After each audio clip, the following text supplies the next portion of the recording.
We are here with our June webinar for the Mobility Finance Network. My name is Alicia Carmichael, and we are just going to jump right in and get started. We may have some people coming and going, and that's just fine. I am recording this meeting so that you can refer to it later online, but feel free to pop in, ask questions, and participate. We will be uploading a document for you to download and practice with during the course of this webinar, so this can be as interactive as you like. And let's get started. So today we are talking about how to predict the unit costs of migration. This is a topic that has come up in a lot of the consultancy work that we do at LAMP and Mobility Finance Network. It is really hard to know how much it will cost and how much it will cost to push people through a mobility pipeline, and then how much to charge employers in an employer paid model. And just a brief introduction of Mobility Finance Network. Again, my name is Alicia Carmichael. I run the Mobility Finance Network with my colleague Prerna Chowdhury, who's not here today. But we connect people at the intersection of finance for impact, cross-border mobility, and human rights and livelihoods. That could be for students, it could be for refugees, it could be for people seeking new opportunities and livelihoods in different countries. But we find that many of the problems of finance for cross-border mobility are universal, and they apply across those three categories. And here's this group of people. You're all here today, so you all care about this topic. You all want to use finance to be more efficient, to be more sustainable, and to invest in long-term sustainable solutions that help people move for opportunity or protection. So moving right into our topic. This webinar today, to reorient you, make sure it's where you want to be, where you want to spend your hour, is for people who want to understand how attrition in the mobility pipeline affects per unit cost calculations. This is a question we get a lot. It's how do we model our overhead into our unit costs? How do we price the value of our mobility program to employers who might want to contract somebody from abroad? It gives you a structured framework for capturing overhead and migration pricing, and it helps you build a sharper, more defensible cost model for your program. So it's got some structure to it. You can download the Excel during this event, and then afterwards we'll make it available online to you with instructions so that you can use it with your teams. So to get started, let me say what this is also not about. We're not really talking about the design of how to keep people in your pipeline, how to design your mobility process so that it's best for the employers or the workers. We've covered a little bit about that topic before. Today is really about the finances and the unit costs. And so I will say that candidate attrition, as many of you know, is just such a major cost driver in mobility programs. When retention drops, unit costs increase. And I'll show you some examples of why, but it's really important to remember that in a profitable system, all the expenses related to everyone who starts and drops out along the way eventually have to be absorbed by fees for the cohort at the end of the program. So if this is, let's say we're working in a fully employer pays model, if the employer is paying for everything, they're not just paying for the expenses of the 100 people that come to their workforce, but they're paying for all of the dropouts and all of the incidental expenses that happen along the way, divided among those 100 people. So you'll see how that works here. Let me say there are many different payment models for mobility. Today we're simplifying it into an employer pays model for just boiling it down into the basic nuts and bolts. But in the future, you can use this model to make a more nuanced version of this to say who's paying what at what point in time, and get the same results using this model. It's just, for today, we'll keep it pretty simple. But what do I mean by that? How does the pipeline actually work? How do you lose value in this process? So here you can see a sample corridor. We're just using a system with 100% retention. You can see that you have people retained, 100 people, that begin, and then 100 people that are placed in the end. This is a zero attrition system with 100% retention. And you can see the per person cost for beginning overhead per person, just what are your costs for running the show? Let's say that they need language learning, there's an expense to matching them, and then the expense of moving them. If all those 100 people stay in the system the entire time, you have a cost for that whole cohort or for your year of mobility. And then at the end, how many euros would it cost? So it's about 8.3 thousand euros per person in this case with zero attrition. But what happens in reality? You all know this, people drop out. We're not here to say like, oh, it's a problem that they're dropping out or why is it happening? But it's just a fact. People drop out. Life circumstances change. Maybe not everybody passes language learning. Maybe the visa process just takes so long that the opportunity cost is too high. They have to go do something else with their time, or they find a better opportunity. So naturally, there will be some attrition in the system. So let's talk about what that looks like. If you get a 90% retention rate across the board, so at every stage in the process, you have 90% of people staying in the process. That's not bad. It's a pretty good retention rate, but it still affects you. It affects your bottom line. So here we have an example. We still have the same 100 placements at the end of the program. But at the beginning of the program, in order to get those 100 people, you actually have to recruit in your registration process 188, because we've just backwards calculated what would 90% of X be throughout the process. So if you start with 188 people, 90% remain, you get to 137 through 3 different levels of language learning. So I've done 90% for each of those levels. And then you get to matching visa, et cetera, to your 100 people. But you still have expenses for each of the groups of people along the way. So the cohort cost in the beginning would include all of the people, the 188 people. You get to the bottom and you're at 1.17 million euros for that cohort of people. Divided by the 100 that you can place, it's 11.7 thousand euros per person. So as you can see, you have this delta between what it cost you, and because you have attrition versus what it would cost you in a no attrition scenario. So here you have the 2 examples side by side. Does this matter? Well, it really depends. So it depends on your financial dynamics. If you have a program where you're just costing everything out to the employer will see the difference in those roughly 3,000 euros per person. But if you're using a more market-based pricing model and saying it's just 15,000 euros per person, then what is this eating into? It's eating into your margin. And so a lot of the how do you price actually comes down to what is your pricing model in the market. That is a little bit less what we're talking about today. But today we're just talking about how to use these numbers and a financial model to get to a point where you can predict and control the costs in your system to try to reduce the attrition-related expenses along the way.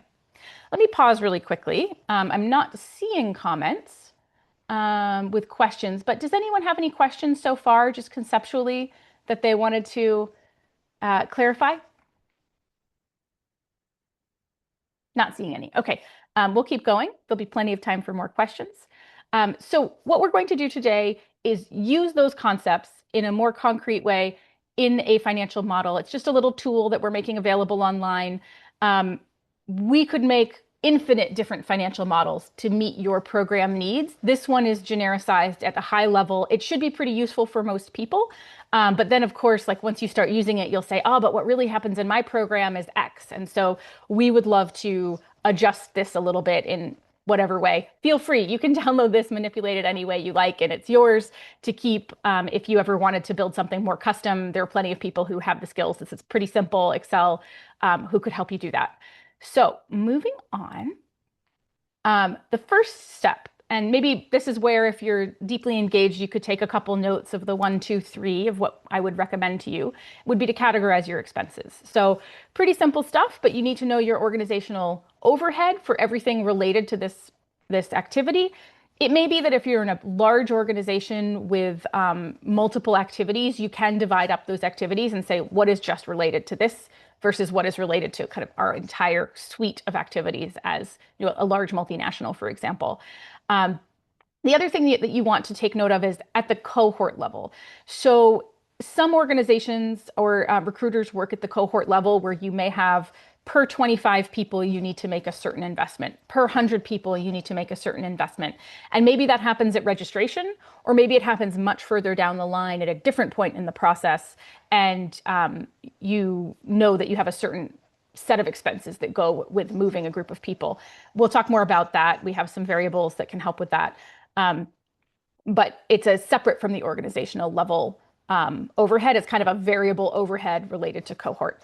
And then we have participant level, really simple stuff. It's how much should it cost to do the language training or the skilling, visas, flight tickets, anything related to the individual participant. So first step, look through all of your expenses, determine what qualifies under each of these categories. Then second step, this is where everybody will be a little bit different in the way that they design their pipeline financials. I have one example here that could work. You may have a different way of doing this, but we've got just these different stages of variable costs. So stage one, registration, stage two, skilling, stage three, job matching, and then stage four, the admin, visa, travel, etc. These are the distinct areas where you think people might drop out in between. So you can group a few things together into a stage and add those costs up. You can separate them out. You could have 10 stages instead of four, really up to you, depending on the dynamics of your pipeline. But I would say that what you want to be looking for in dividing the stages is figuring out when does attrition happen and bucketing these accordingly. In this case, I've just done the four for simplicity, but I would say that what you want to be able to do under each of them is know what the cost is per participant to go through that stage, and then understand the components per candidate. And the components, when I talk about those, it's think about it a little bit as like, yes, you want to move people, but you also want to create a barrier that will catch dropouts along the way. So why would somebody drop out at this stage? Maybe they didn't understand it super well. Maybe they just applied out of a fluke, but they're not really taking it very seriously. So what things can you add into this stage that will make the process more sure that you won't get people passing to the next level if they aren't serious about the next level? So you list out your components. I've got, you can see this stage 5 other. It could be anything you want spread out along the way. Moving on. So after that, after you figure out what are your organizational and variable costs, and then figure out what the stages are along the way and how you group them, this is where you would download our tool. Okay, we'll keep going here, but here's where you would put your organizational overhead. So for those who don't use financial models very frequently, I will point out the cells where I am inviting you to make changes in the version that you download are the cells that have this green background with blue text. Everything else, don't touch. Touching anything else might break it. So just use these cells, and what you can do here is put in your overhead. So I put 25,000. Maybe that's correct. Maybe your overhead is actually 50,000. So I'll change that. Then overhead cost per cohort. Again, this is saying, well, we have to staff up to have a cohort. Let's say we do our own skilling program. And for every 25 people who reach the skilling stage of the process, we need to spend about $10,000 or $5,000 to hire the staff, to have a room to train people in, whatever it is that needs to happen at the cohort level. I've just made one spot for that to be entered. You may have 4 different things that you do at the cohort level. That would be a more complex model, easy enough to program in, but for now, for just the sake of simplicity in this group, we're doing one kind of cohort overhead. So let's say it's that $10,000 per cohort, and it happens at stage, well, let's come back to that because we haven't defined our stages yet. But we'll say a cohort is 25 people. So let's come back to this stage 2. But the next thing we'll do is say, well, what are our stages? So they could be anything. Does anyone want to use examples from their own mobility programs here? I'll look in the chat. If not, I'll make some things up. But this is your chance to get some kind of free advisory. Okay, I'm not seeing anything, but feel free to pop in. So I will put in, this first stage would be registration. Let's call it that. Then I would say maybe the second stage is skilling. In my case, I'll say it's language learning. So we will pretend that that is a year-long process, and a certain number of language skills or a certain amount of language skilling is required. Next up, I will put job matching. And then I'll do admin, health check, visa, and then travel. And then I don't have a stage 6, so I just leave that. And then this stage 7 is automatic participant starts working. Again, this model could be much bigger. We could have put 20 stages in here. It's not hard to do. You just make the adjustments in Excel. But let's say that there's a per person cost at each step, and I'll make it 300 for registration, 1,200 for language learning, 200 for job matching, admin, health, I'll leave, 1,000 for travel, 0 for the next non-existent stage. And then there's a certain amount of investment needed when folks start working. So these are all the per person costs that you know you have. in addition to the overhead or the cohort overhead that you might have. Um, Here, what I would encourage you to do for simplicity is just think about the cost to the program that you'll be passing along to the employer.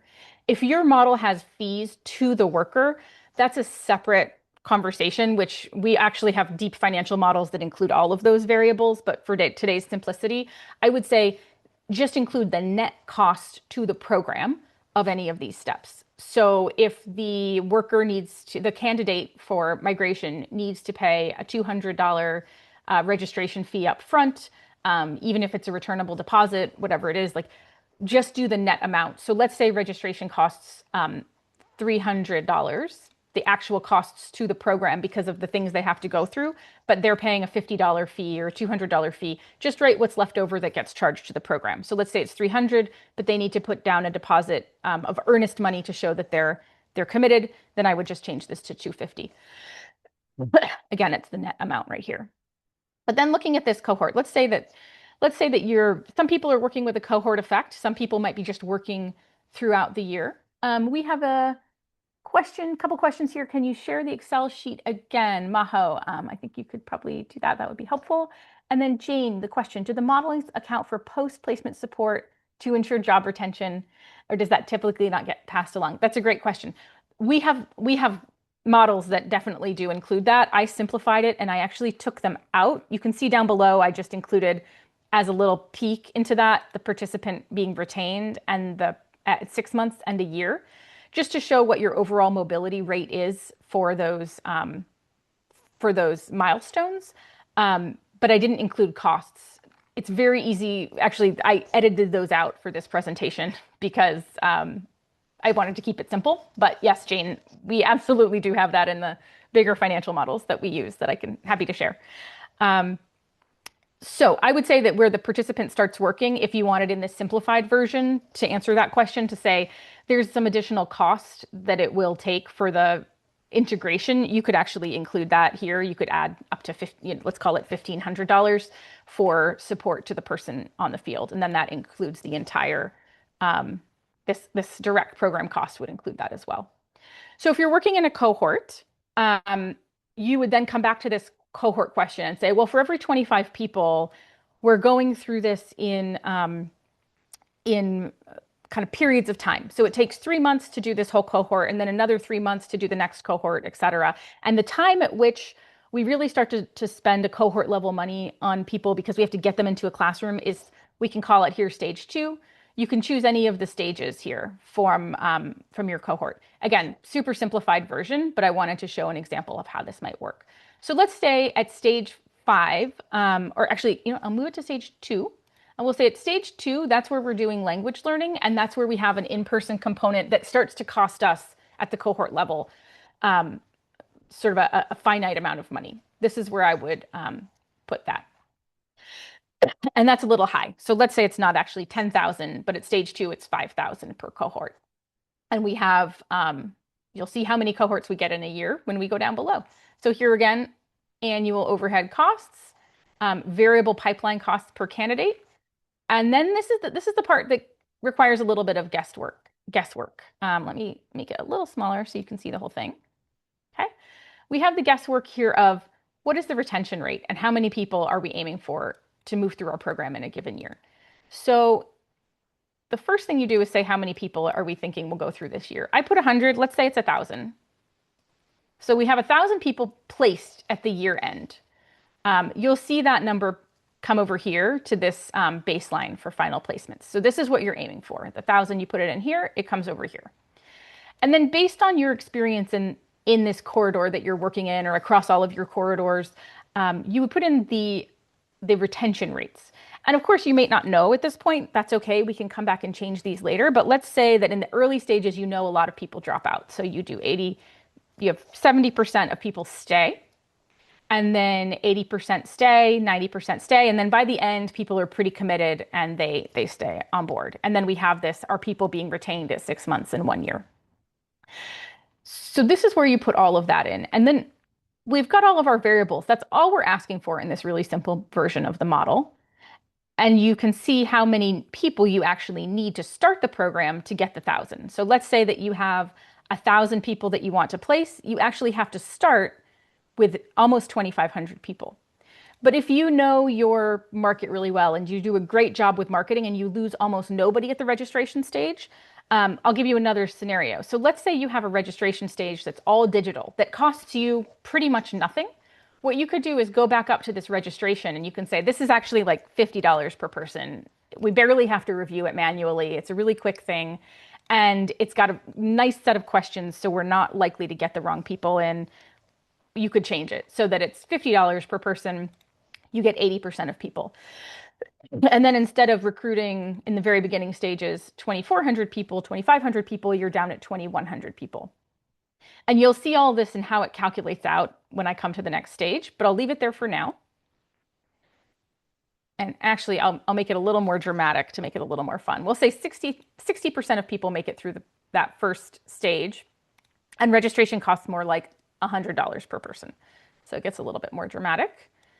Then on the right side of the screen, you can see the calculator. And here are all of those costs. So this automatically pulled in all of the stages that you customized. And then it shows that with attrition, the costs at each of these stages and what they look like. So you've got your subtotal, your overhead at the organizational level, your overhead across cohorts, and your total cost to the organization here. And then with no attrition, the theoretical version of this, where you had that funnel that went straight through, 100% of people make it all the way through, you would have had a cost of 4,500. So the difference per candidate, what you're kind of losing over the period, over the process of the pipeline, is the 1,400. And so let me see if we have any comments or questions. We do have one question, Alicia. Oh, great. Thank you. Do the stages include counseling? And if so, at which stage? That's fully up to you. I think that is from Danielle. So thank you so much for asking that question. The stage can include counseling and you decide where. So what I would say, if you wanted to include counseling, this is your model that you could play with. You could say job matching and counseling here. Add it in there. You could also say that the counseling happens beforehand. We could move all of these. So I could say counseling. You could say job matching. You could include admin visas, and then you could do travel. You can just change these. And again, this could be expanded to have 10 stages if you prefer. So let me do travel. Just change these numbers. And let's say the counseling is really expensive because you have great counselors and you're really professional in the way that gets applied. You could move that to 600. So there's an example of how very quickly you change this, you change the stages, and then you'll see that they automatically update in the other parts of the calculator.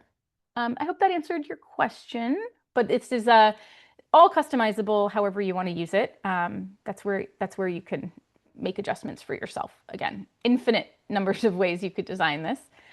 And let me just show you a couple ways, like when I think about the strategy of how to use this, I'll show you how the differences happen.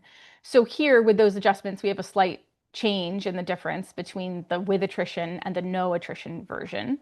But as you can imagine, if our costs at the very early stages are very high, let's make this registration 1,000, just imaginary number, it wouldn't really be that per person to show you the difference. And then we have this retention that is like very low, 50% retention. You'll see that the numbers change over here. So with attrition, you have the numbers to the organization, to your entity throughout the year. And then with no attrition, you can see what they are. And you see the difference per candidate in the unit cost is quite high. So you're losing that much per person that gets placed. You're actually losing in the process of this leaky pipeline because you have so many costs up front early on. If you were to say that registration, really, it's quite light, $50 per person, and we get 80% of the people staying in the program. And also our cohort effect is actually happening at the end. We have cohort counseling per the example that was just asked for. We actually only have cohort expenses when we get to counseling. So let's move this to stage 3. You can see that this actually changed over here if you're watching with out of multiple eyes at the same time. You can see that the counseling is where you get the cohort effect. And so at counseling, we're offering that service to 80%, sorry, to the, considering attrition, it would have been about 1,400 people instead of the 1,000. And so you have to offer it to a wider group of people. And so you get those costs at the cohort level being a bit higher than if you had just offered it to the people who are leaving. Let's say that we want to offer some kind of there's a cohort effect. You know what? The way I'll change that, I'll leave it at 3. And let's say that we get 100%. No, but there's no attrition at all. It's only retention from counseling onward because we did such a great job in counseling. So we say from counseling onward, it's 100%. It's 100% retention. You can actually see the difference over here. The difference per candidate is only $328 because you've chosen your cohort effects, or like the bulk of your expense per person is happening a little bit later, and it's happening when most people have already dropped out. So I know I've really sped through this. Let's take a minute for those of you who wanted to practice it on your own to first make sure that you can download it. Oh, good. Looks like people are happy. Love that. I'm seeing your chats. That makes me very happy. I wanted to give this to you all because people ask this question a lot.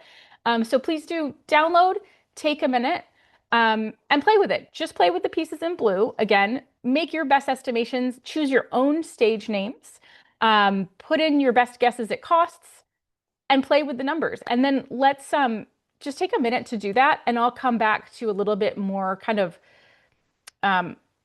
help on analysis of what can you do with this information? How can it inform your design? And how do you use it for financial planning? So sounds like it's working. If anyone else wanted to share some insights in this process, that would be great. I'm going to stop sharing just so I can see you all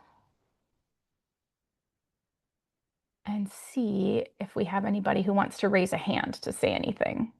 There is a question in the chat for you.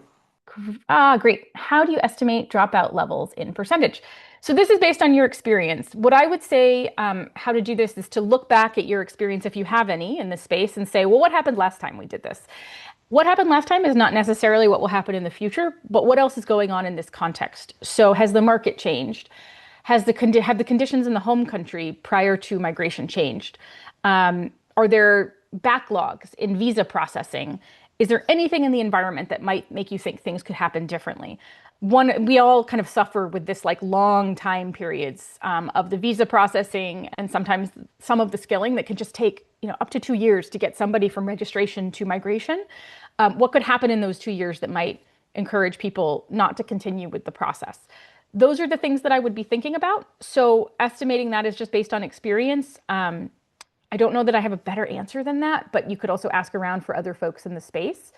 The other thing I would do is really obviously talk to your kind of client constituency, the migrants themselves or the candidates themselves, and ask them what would keep you in this process? What would have you dropping out of this process? Surveying them about what frustrations they're encountering, understanding in depth where the roadblocks are for you would be where I would put those percentages in. And the other thing you can't predict the future. No financial model will give you 100% of your answer. So the way that I would use this is not to say like, this is the 100% the way that things will shake out in the future. The way I would actually use this tool is to say, what are 3 different scenarios, like best case, worst case, that we might see based on our past experience, and assign the probabilities in each of those scenarios. And then you can just screenshot or save as a different file each of those scenarios and say, okay, like the range of possibility is we could lose between 300 in leakiness in the pipeline per candidate, or we could lose 3,000 on the worst case. What are the things that we can do in our process to reduce the likelihood that we'll be losing more money in that process? And then come back to it and say, well, after the first year, what happened? And so how do we then build the scenarios in, force anything that's more expensive later into the process would be one thing you could do to make sure that you aren't losing anything in that pipeline. Because ultimately, if you're charging it all to the employer, that just cuts into your margins, or it raises the price to the employer such that they would be less willing to pay. And we all know how difficult it is to get employers to pay. So that is something to consider. Patty, yes. pop on in. Can you come off mute? Are you able to? I can. Hi, Alicia. Hi, Thank you so Patty. much. Hi, my name is Patty Sianga Knudsen. I'll put a couple of links in the chat. When I signed up, and again, thanks to Prina for having me here. She has shared the link before to be a part of this. I'm based out of Denmark, working on labor mobility and skills mobility under various platforms. But I won't bore you too much on those details. So when I signed up onto this one, looking at predicting, unit costs of migration, I didn't really know what to expect. And so my question comes from a place where, in the different platforms that I work on, whether looking at migrants themselves. So I work on a project that looks at amplifying migrants' voices in labor mobility, particularly looking at the Kenya-Germany corridor and also other corridors between European countries and African destinations, and then also on the policy level, looking, for instance, towards the Gulf. So my question is a bit more, how can those of us who are working on the micro level, right? How do we use this kind of information that comes out from the micro level? And maybe it's a question that I would have also going to yourselves. Is there a space in which you're collecting this that helps us to inform better in terms of how we are also advocating for migrants? And this is both with countries of, sending countries, but also receiving communities, instead of calling them maybe receiving markets, I'd say receiving communities. How can we, leverage this kind of information coming out better? Because I saw as you were entering all the elements in the stages, for example, they really resonate with some of the challenges and the difficulties that we see that attract a lot of costs that's passed on, for example, to migrants themselves. So I don't know. I know it's a long question, and so maybe just, throwing a couple of things there for you to think about. Thanks. Thank you. Yeah. Well, let me take a crack at it, but I invite the community to also weigh in because there's so much experience. I see these names and I know there's a lot of experience here in the audience. So I might call on you all if you're there kind of having breakfast. Watch out. I might call some names. Let's see. How would you use so first of all, my team at Labor Mobility Partnerships and I are like really obsessed with data right now. We are trying to figure out how we can do a better job of collectively gathering and sharing data across this space. And then the data can do many, many things. So how would we use the data? First of all, there's a lot of work being done into transparency and human rights for data. So based on data, so what should it cost to move somebody between point A and point B through a mobility program? And if the costs are much higher than that or much lower than that, it's like something's a little bit stinky. And so I know Verite, Impact, and a couple other kind of I think shared interest, other folks in the space, and we can put those kind of some links to those in the chat in a little bit. They're all doing a lot of work on like monitoring expenses per corridor so that you can see if something's a little bit off, like is something not like kind of squaring up correctly. The other thing that you can do with this data is when you actually look at like, I don't go into this in this particular session. We talked about it in the May session, but when these costs happen is crucially important. So when are the costs happening, and then when is your income happening? They're actually, if we have time, I kept some of the cash flow slides in here so they're available for those who want to like talk about cash flow at the end of this. We can look at the timing and how it matters. But you can then build into the cash flow model like, okay, this is when the expenses are happening, the peaks and the valleys of expenses, and then when does my revenue come in from employer placements? What's the gap? And in that gap is where you might need some kind of financing. And financing is a big topic right now in this space. It's really hard to get working capital for mobility programs. And so people are thinking of all kinds of creative ways to get through that, get over that kind of valley of death of like, we don't have the volume yet to cover our own, cash flow challenge through that period of time. How do we create either the volume, the subscription model, or get a working capital financial instrument to cover those gaps? So that's another place where I think this data is really crucial because this model doesn't have it, but a different version of it that's more complex has how many months does each of these stages take? When is that happening? And then it will plug in the moment in time when that expense happens. And then you can say, ooh, it's 6 months. We have this real crunch that while language learning is happening or while skilling is happening and while we're waiting for the visas, we don't know what to do. So another thing that you can do in this model is to say, okay, well, we know we have like a long wait for the visa, and we also have a long period of time where we're doing skilling. And you know what? The visa costs are actually not that big compared to the skilling cost, and that's creating this waiting period. We could change the order of things. So, like, let's put the visa processing in the beginning. And yeah, we're going to lose some people in the process, and it will cost us for each of those people we lose. But oh, look, I'd rather lose €200 per person in the visa processing because the timeline makes it so that while that processing is happening, maybe we can do other things that have higher costs and we don't risk losing people with those higher costs in that period of time. So this is a way that I would use the model to kind of challenge yourself, flip the order of the program and assign the attrition rates or the retention rates in a different way and say, did we manage to save on a per person basis something by switching the order? Let me pause for a minute.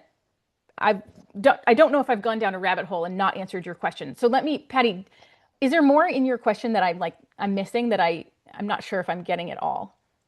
No, it was also more to see what you do with micro level data, right? In the case that LAMP, like I mean, I think we should try to answer the first part of the question. Okay. Yeah. Okay. Thank you. Let me see if we have anybody else here who wants to answer that question. So micro level data, and maybe how do you price some of this? How do you know how much it will cost? Anybody here want to talk to a challenge that they've had or offer some insight to Patty? Let's see, who do we have? Anybody? I'm looking through. Okay, I'm not going to pick on anybody right now, but maybe keep it in mind. Also, feel free to put your LinkedIn, your own LinkedIn profile links in the chat and find each other after the fact. I'd love for people to kind of see who else is here and connect with each other. And then let's see, we have a couple other. Thank you, Patty. Oh, that's great. I'm just looking at the chats to see what others we have. How do you estimate? We got that one. Then Jane, it would be useful to have benchmarks per typical stage. Yeah, that would be great. I think it would be really useful. I think what we would need to do there is all agree to share, keep a repository of this. We at LAMP are kicking off a Let's Share Our Data initiative. This was not one of the things in it, but Jane Pernit and I will follow up with you on that and think about what kind of data points would be interesting to share in that the data repository. One of the big purposes of the data repository is actually about creditworthiness and impact for the migrants themselves. But this is like kind of higher level process oriented data that I do think would be interesting. And again, Verite, Impact, Shared Interest are kind of our peers in trying to keep track of those kinds of things. They may have some tools that are useful to us. Okay, after Jean, great. And Danielle, please, yes, introduce yourself and ask the question of the group. Thank you very much, Alicia. This is Daniel from NGAT Global Initiative in Ethiopia. This Wonderful. is very helpful. So we work with trafficking survivors and support employability and job placement pathways. The model seems to work really well for kind of single court. So my question is, in our context, we work with multiple courts and some costs may change or be negotiated over time. If we wanted to compare results across, for instance, 2, 3, 4 different courts, how would the model handle that? Would each court have to have its own assumptions and cost structure and then be aggregated, or is there another recommended approach? Thank you again. To understand. It's so nice to meet you. Yes, I'm happy to answer that. So this tool is a very simple boiled down version for like kind of base case scenario. I would say there are infinite ways this could be designed based on all of the different programs and models we have here. If you want to use this specific Excel for that purpose, I would say you could take the different kind of routes, or like if you have 3 different corridors, what I would do is just save this 3 times, write in the numbers for those corridors, just make sure you divide your overhead among the 3 programs so that you're not triple counting it. And then make a little, you can take the spreadsheets, you can take the sheets and add them into one Excel and then add them up along the way. And you can kind of weight them depending on where you have more people coming from. That would be one way to do it if you just wanted a very like quick way to approach it. Another thing would be I would customize an Excel. Like this is a thing that I do for us all the time, is customize Excels. So gosh, there have got to be so many MBA interns who would be great at this. You're welcome to reach out to me we do this as work, we do consulting on this, but I don't know that that would be necessary for what you're talking about. I think you find an MBA intern who wants to do something high impact and ask them to build you a model that can have, like, instead of just this one column of expenses, you could say corridor 1, corridor 2, corridor 3, and then adds them up. Pretty simple stuff. They should be able to handle it just fine. Or, some other kind of quant person who can help. It should be pretty low cost. I would say, like, if you look on Fiverr or some other kind of crowdsourcing app for talent, I'm sure that would be available. I hope that helps. In the meantime, feel free to use this one Thank you very much. to cross-reference. Yeah. Let's see. Oh, good. We have Verite. Wonderful. Hey, Georgia, thank you for posting that. I didn't even realize you were here. And Laura, oh my gosh. Okay, this is great. We have such good resources in this crowd today.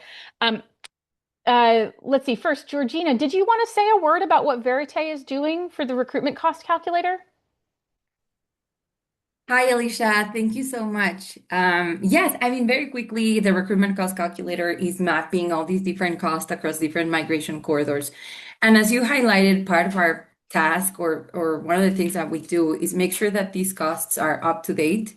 And we really map the full migration pathway. So it's not just listing all these basic, what I would say, like basic costs, like, oh, the cost of a visa. But we really want to make sure that we incorporate first mile costs, and that's the tricky part, and also updating that. And well, updating regularly. And as Alicia was highlighting, whenever there's a significant change in migration dynamics or the MOU, we start updating our estimates and our data as well. One thing that I do want to say is that the difference with other data that's out there is that we are looking for the market rate for that specific cost and not what workers are paying. Because I don't know, Alicia, if you mentioned these, but of course there's a big difference. The purpose of the calculator is to support upfront payment of fees as opposed to reimbursement. And as everyone knows, at this point, reimbursement is usually quite high. It's inflated. And it's more than anything, let's transition from reimbursement as the standard practice to implement ethical recruitment to upfront payment of fees. So let's understand how much is that, what's the capital outlay needed? And that's the purpose of the calculator, just to make sure that that is accurate. So we're updating that information whenever we need to. But thank you so much for the shout out, Alicia. Yeah, my pleasure. That's great. Thank you for being here. Great. And then we have Laura Maris. Laura, did you want to say a word? I'll just point to Laura in case, I'm not sure if you can come on, but when I said we've had like deeper models that are much more complex, Laura was like, instrumental in helping us build some of those models. She comes from Roots of Impact, and some of this will be familiar to her. It's like this is a very mini tool from some of the bigger things that we've done. Laura, are you here? Can you say hello? Hi, Alicia. Yes. Hi. Yes, I was just jumping in when we were talking about the customization of the model, and yeah, I posted my LinkedIn, so just feel free to reach out if anyone needs support or help on this. Happy to jump in. Oh, wonderful. Laura is amazing at financial modeling, and she knows the space. She's worked with us on this before, so definitely do recommend that. Watch out. She'll ask you questions and then you go, oh, I hadn't thought of that yet. I have to figure out how to answer that question so that we can build it into the model. So yes, Roots of Impact and Laura in particular, super helpful. Let's see, we have another question. Hilar Ado, can this model and experiences be shared with those of us in Africa to use for education and use to pilot zone? So yeah, you're welcome to use this. Of course, this is a very simple version, but feel free to use it, download it. You can change things on it. It is yours. But I'm not sure if there's more you'd like. So if you wanted to pop in, feel free. And then we have this, Georgina's note and LinkedIn. Great. Any other questions or requests? I might go back to sharing screen if not. Okay. Here we go. So let me know, can you see my PowerPoint? Are you seeing that? Some content we've already seen? Great, thank you, Maho. So just if you want to reference this again, I've just put the instructions in the PowerPoint so you can download this side by side with the tool, and you'll see it has the instructions, fill in only the cells with blue text, and then it gives you stage by stage just what each of these little elements of the tool do and how you would manipulate them, and then what the calculator does. I think to answer some of the questions that came up in the chat, how do we kind of test different scenarios? Couple things that you can think about. You can consider these like the big expense drivers are the things that will make a big difference here. So I would say put in your information, save it, and then make a new version of it and say, well, what happens if I change the order of the stages in the process? Is it possible for me to switch things? Can attrition actually, early attrition is good. If people aren't serious, or if it's not the right fit, or if we didn't do a good job explaining it, whatever reason, if people are going to drop out, we want it to happen as early as possible, because the longer they stay in the pipeline without actually migrating, the more it costs us. So what can we do earlier in the process to kind of encourage early attrition? It sounds counterintuitive, but actually, if you got all of your attrition to happen in stage 1, and then it was 100% retention for the rest of the process, that would be great for your financials. And then you can figure out, when do cohort level costs occur? Can you delay the cohort level investment for as long as possible? So later in the process, you'll be closer to having that final number of people who actually migrate if you have a classroom experience or an in-person thing that is at the cohort level. So per 25 people, we have an expense that looks like this. Make it happen as late as possible if that makes sense for your model. If it's really crucial that you do it early because the cohort expenses are important for people to understand what they're getting into, by all means, do it earlier. But just keep in mind that the cost implication, it'll have an implication later that you do it. And then you have this question of, can overhead be converted to cohort level expense? That's a little bit nuanced, but it's saying, are you paying for things that are happening all year long that maybe only need to happen at a cohort level? And if you group people to go through your process in a certain, with a certain phasing, instead of having certain staffing structures, or certain, are you paying for a building all year when you could be just renting a room for 3 months of the year if you get people to go through the process at the same time? So switching those overhead costs to be cohort level only, and then putting it in the right moment in time so that it's at the least expense possible. And then the other thing to consider is, like, you get your perfect model, and at the end of the day, we cannot predict the future. So any of those numbers that have a prediction about retention will probably be wrong at the end of the day. Financial models are always wrong if they're trying to predict the future. So add a buffer. Look at where the buffer makes sense. Should you put a dropout buffer at each stage? You could add a dropout buffer of 5%, 10%, whatever it is. Look at the political context. Look at what's happening. Are there visa delays happening, visa processing delays happening? Did something change in the market or the policies of the receiving country? So you would do kind of a risk assessment across the board, and then try to do your best job to approximate how that might affect your dropout numbers. Do the scenario A, scenario B. Okay, A is what we think will happen. B is, well, what happens in a worst case scenario? What would that look like? So that we know what, like, kind of the anticipated maximum cost of attrition would be in the process. I mentioned that we had some cash flow slides. I might quickly skip into this appendix. Some of you who came to the May webinar will have seen this before, but the cash flow implications for your model, let's say this is an employer paid model, and you can then take that kind of organizational level expense and say, well, here's when we're getting, let me go forward. So that would be in red. That organizational level expense is in red here. If you've got it all front loaded, 50% happening in the beginning with fewer expenses happening later, but the payments that you're getting from your employers or your interested parties are happening mostly towards the end of the process, you can see where you end up with this cash flow gap along the way. So you have this, you need a working capital solution, or you need a different subscription model in order to close that gap over time. So I would say kind of level 2.0 of this model would be taking those and then mapping them out over a cash flow over time, and looking at when your revenue comes in and saying, what else can we do in this process so that our maximum depth of negative balance is actually, 1, doesn't last very long, and 2, not as negative as it could be. You'll have these slides available to you, and we can always talk more about this later, but I wanted you to know that they're kind of in the appendix of the presentation that we talked about today. So thank you so much. It has been a pleasure, and we'll see you online.